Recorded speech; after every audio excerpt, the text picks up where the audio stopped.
Year, and it's been an interesting year, and it may be a year, especially if you have children in your house, that this has really tested your family.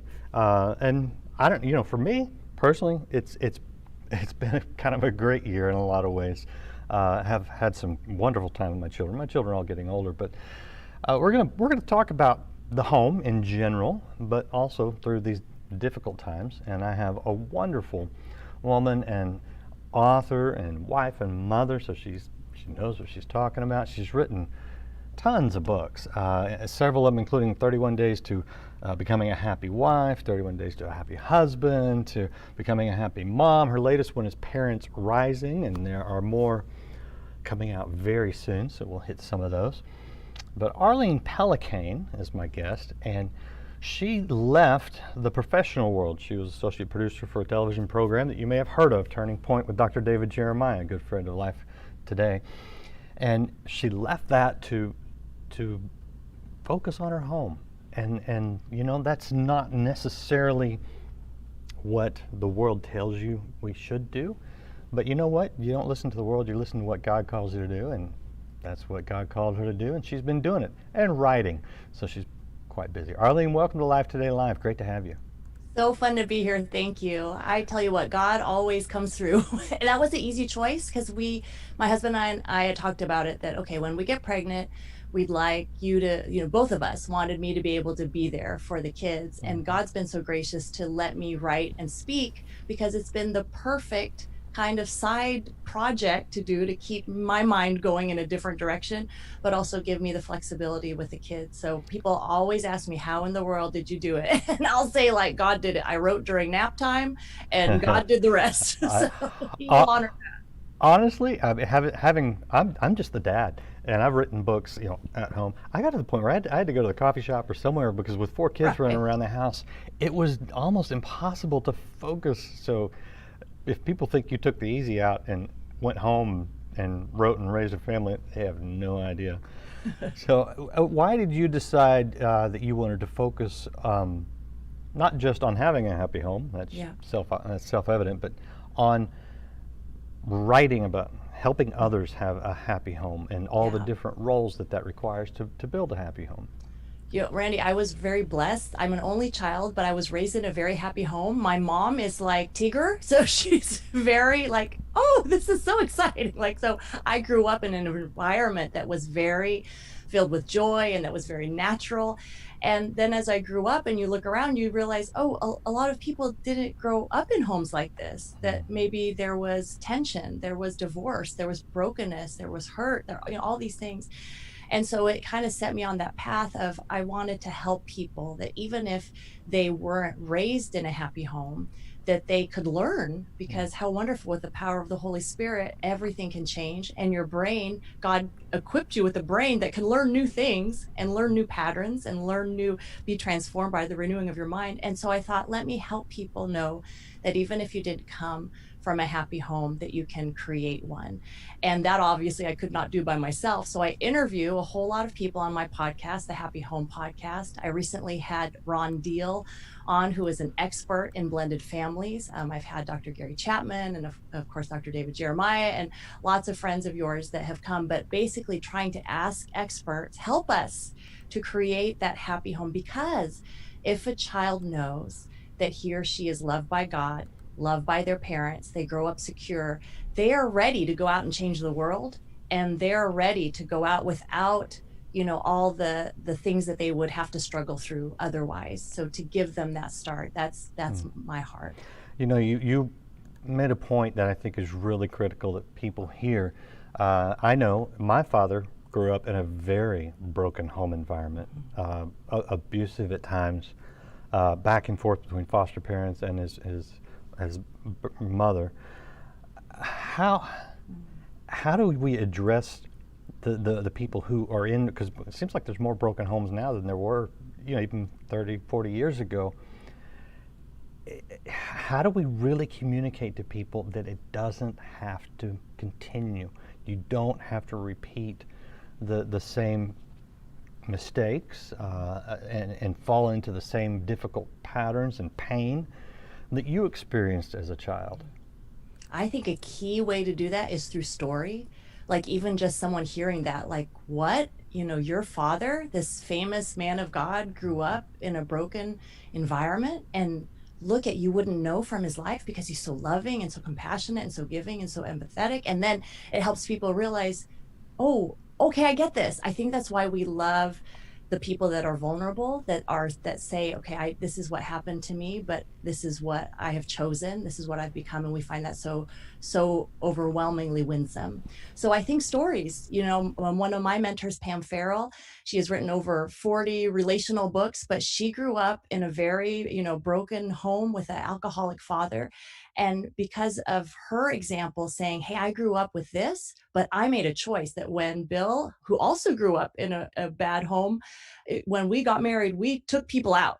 They'll say they looked for the happy people in church that were holding hands. And they said, could we please take you to lunch? And could we please find out how you do that? And I think that's the hope, that when we hear stories of other people that have done it, and we get this hope that flickers that says, that could be my story. I could change too, coupled obviously with being in God's word, filling your heart with his promises, and trying to not listen to the lies and all the social media scrolling that you think like, oh, my life isn't like this. Like, don't do that. Right. Don't look through that. And I think those stories are a huge and key way to learn how to have a different rewrite your own story. Yeah, and so when you talk to people, interviewing people in your podcast or for your books, you're hearing a lot of stories. Are there any common themes in those stories where people have turned around situations like you mentioned, with an alcoholic or abusive parent, Yeah. which is what my dad had? Are there things that they either did or experienced or learned, or what are the keys to turning that around? Yeah. I think of a conversation of a story with Lee Meanhouse, and she was talking, her book is Countercultural Parenting. And she was talking about, to answer your question broadly, it's like that we come up with this problem. We all have universally this problem that we do not know how to overcome.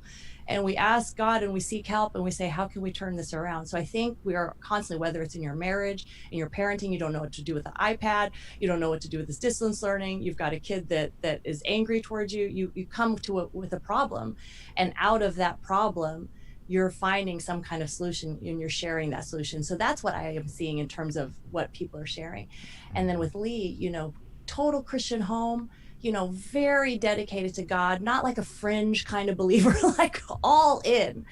And, like so many of us Christian parents with this phone so accessible and everything on it, her teenage son was dealing with pornography. And I think what was key in that is you have this honest conversation that is not filled with shame or guilt, but that's just honest of, where are we? Where do we want to go? And I will travel with you. And I think that's kind of the recipe, that when you come up against something, that you face it, you admit it, this is what's going on, but then you don't stay there.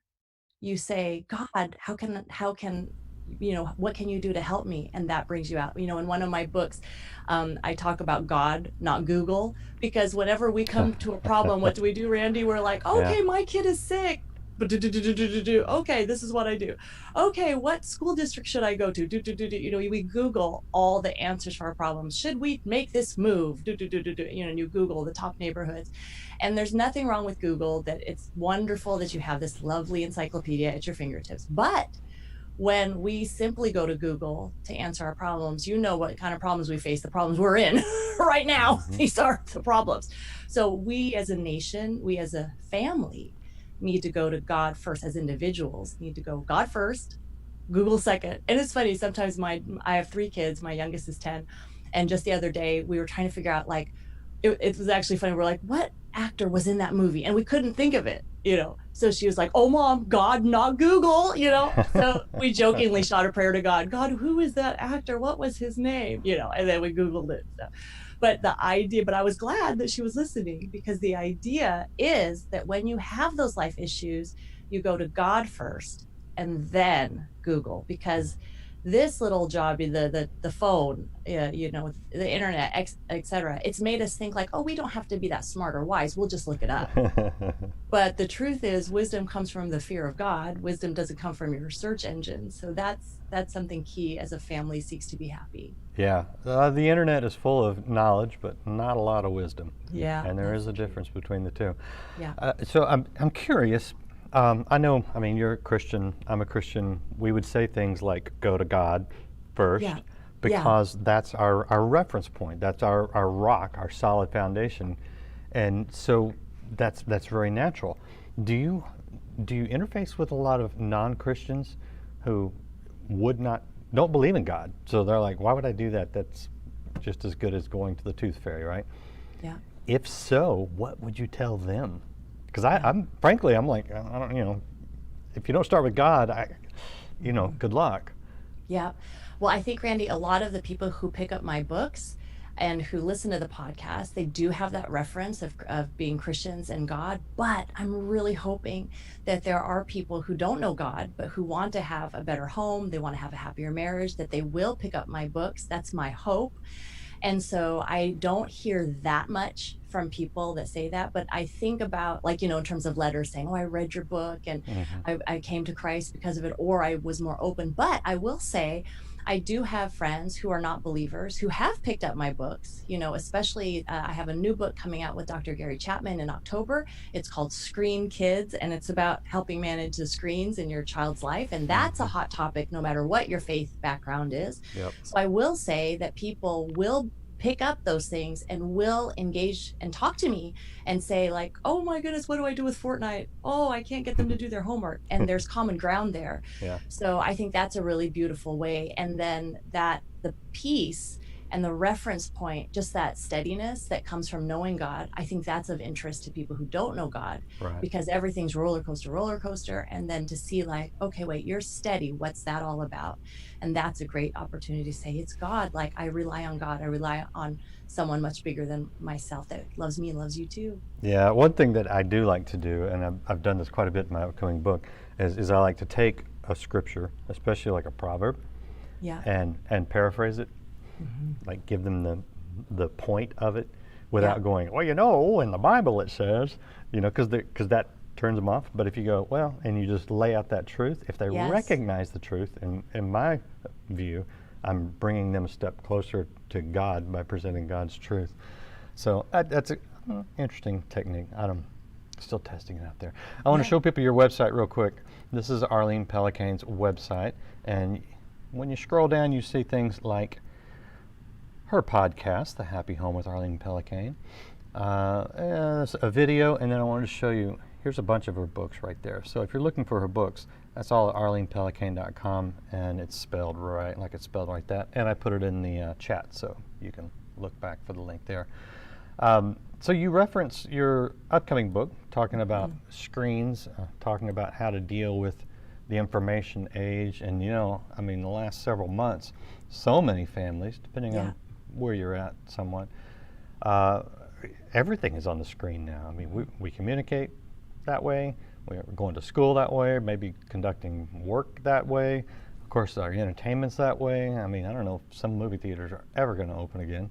Um, what kind of what are your kind of your views on Yeah. this forced digital life? Totally. And I think I really believe a lot of families would join me in having this love-hate relationship with technology, because it's like, oh, this is awesome that we are in a pandemic and that my child can pick up a device and FaceTime her friend and talk to her. I mean, that's pretty cool. So you could see that, okay, there are some really amazing ways technology is helping us get through this pandemic. But then you could also say, okay, I think I read a statistic from Sony that video gaming was up 75% during COVID. So you think, okay, if your child was having trouble controlling their video game playing before March, what in the world are they playing now? I think a trap that we have fallen into is at the beginning, March, April, we're thinking, oh, this is temporary. We've just got to do this to be sane. Like, if my kid is going to watch, cartoons for 5 hours in a row, at least they're not on the streets and they're not hurting themselves. We're just going to have to get by. But now we realize, okay, that was March and this is now August. And the future is not like, oh, next week everything's going to get back to normal. I mean, this is going to be happening for a little bit. So I think, without the shame or guilt, but to just take that assessment, like, how are we doing? And can we really continue moving forward with this much screen time for our kids? Right. Yep. And so, but I don't want to just, throw technology under the bus. Of course it can be helpful. I have 2 high schoolers right now who are on laptops downstairs, and the house is very quiet, as you can see, because they've got their little earplugs in and they're listening to their teacher. So, but that's not the same, right? My daughter's entering new high school. And so far she's just sat in our living room and watched a computer. Yeah. I mean, it's not remotely the same. Yeah. So we know that this is not a good, and even that can show you that this whole technology thing, like social media, that is not a good substitute for real face-to-face live interaction. It can never emotionally, spiritually, physically provide the same help that a child and an adult need. So first of all, let's just recognize that like in-person interaction is super important. And for you to think your teenager can be popular and successful just by posting Instagram and Snapchat and never talking to anybody, you're wrong. Like it's a terrible substitute for the real thing. So God help us that when this pandemic ends, that people will actually look at each other face to face instead of thinking this is the new way to communicate to each other for teenagers and for kids. Yeah. But for parents, I love to talk about, like, let's just see the digital world like digital vegetables or digital candy. Like, let's be honest, because when all screens are not equal. Your kid is not waking up and saying, hey, can I do my math work? Can I watch more Khan Academy? I really want to learn Spanish. Let's boot up that Duolingo. I mean, this is not what kids are asking for, right? They are asking to stream things. They're asking for video games. They're asking to get on their Snapchat account. They're asking TikTok. They're not asking. So we just need to clarify there are digital vegetables. That would be distance learning, Skyping grandma, reading your Bible. That's vegetables. That's good for you. You all watching this show right now, that's a digital vegetable. You're learning something. It's a vegetable. You're not like, oh, I hope this goes on for another 4 hours, right? You're just getting your little vegetables for the day. But you know what the digital candy is? That's Hulu and Netflix and Disney and video games and endless streams. Notice in social media, that's bottomless. That never ends. Yeah. So a little bit of candy for your child. Hey, let's watch a half an hour. Hey, why don't you go on social media for 15 minutes? And then you really have to enforce that because that's candy. And a little bit of candy is okay. But if your poor child, whether they are 2 or they are 16, and they're having 8 hours of candy all day long, every day, by the end of this pandemic, and we're seeing it already, their mental health, physical health, spiritual health. I mean, it's off the charts scary. And I think that we as parents really do need to get on that wagon of like, wait a minute, there is an IV of junk food going into and not only junk food, but harmful, evil food. If you're a Christian, like food that is not helping your child know God more. Right? Like, who's discipling your child? Are you discipling your child, or is Netflix discipling your child? And how can it's really hard to win against Netflix, if you're sitting there with your Bible and let's do a lesson, so you've got to have ways to curb that in your child's life, especially during COVID. Yeah.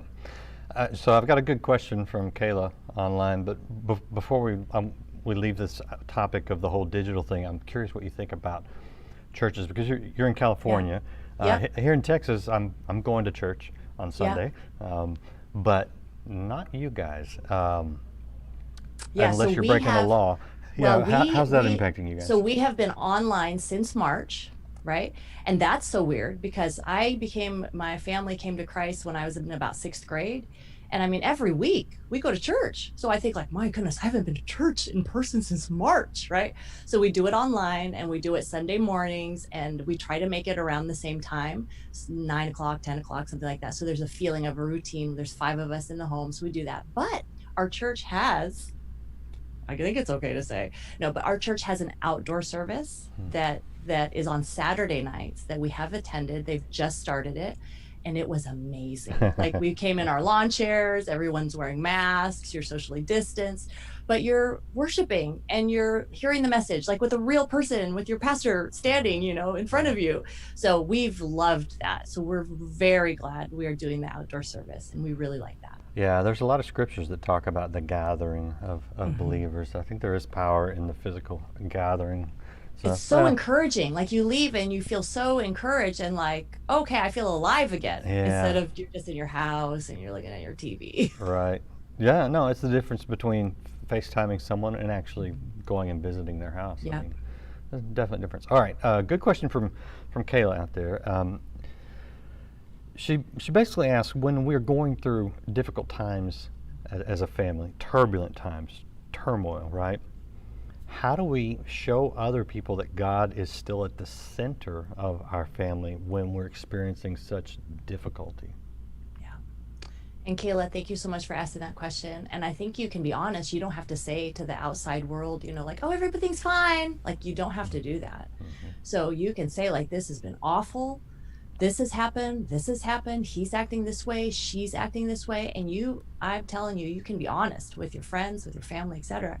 But it's like the psalmist, right? The psalmist, whether it's David or someone else, they're always like, why have you done this? Why have you done this? You are nowhere to be seen. My enemies are around me. Oh, my life is awful. I am in a pit, yet I will praise you, right? You see it over and over again. Yeah.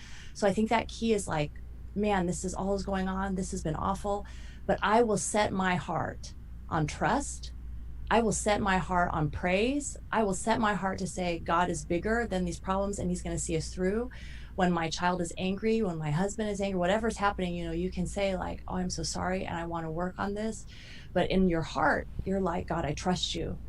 God, I praise you. God, I thank you. I will praise you before I see this breakthrough. I will praise you before I see the solution. And when your friends see that, then they will say, wow, okay, that's good. I have a friend who, she wasn't walking with the Lord closely. She had a lot of trouble with her husband in the past year. Through that trouble, she came to Christ like big time, like just hanging on to Christ, studying the Bible, doing all this stuff. And while they're going through this divorce and all these terrible things, she's just praising God. I'd see her on a Sunday with her arm in the air. She's just praising God, praising God, praising God. Her husband got baptized about a month ago, but she praised before that breakthrough.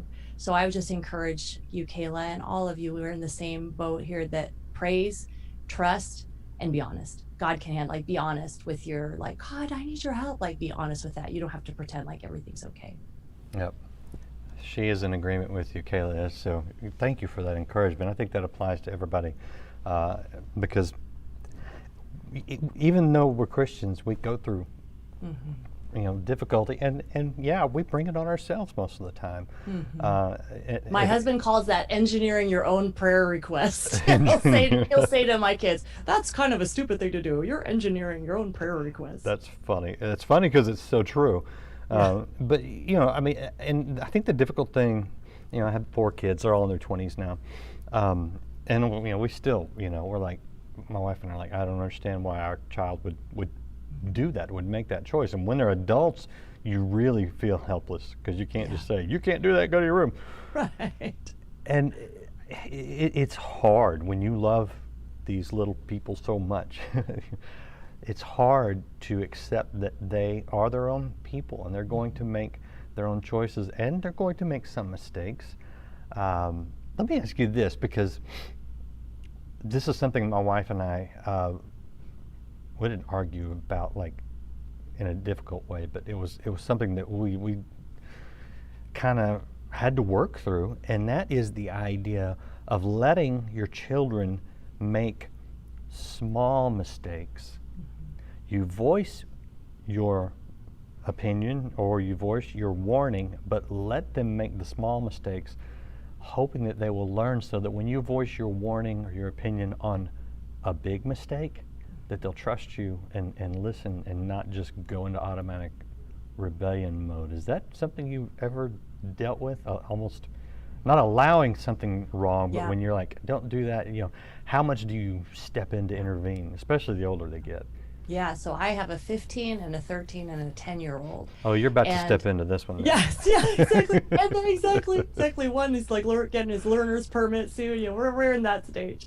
So so in philosophically, I want to be the person that's like, you know what? Let me let you figure this out with the natural consequence of what happens so that you Yeah. can learn in the safety of my home to do this. That's philosophically what I want to do. But I know when it happens, it's like, mama's going to come in and mama's going to fix that. I'm Right. going to rescue that child. Right. So I have to, and this is stereotypical and it's not this way in every home, but my husband would be more like hey, get out of here. Like, let them deal with it themselves. And I'm more like, oh, let me, help them. Yeah, I think that's natural. So I think that's fairly natural. But, like things like when the first time my son went to middle school and they're issued an iPad, and the first time he forgets the iPad at home, right? So it's the same kind of thing. Like, Yes. okay, this is your small mistake that you have Exactly. made.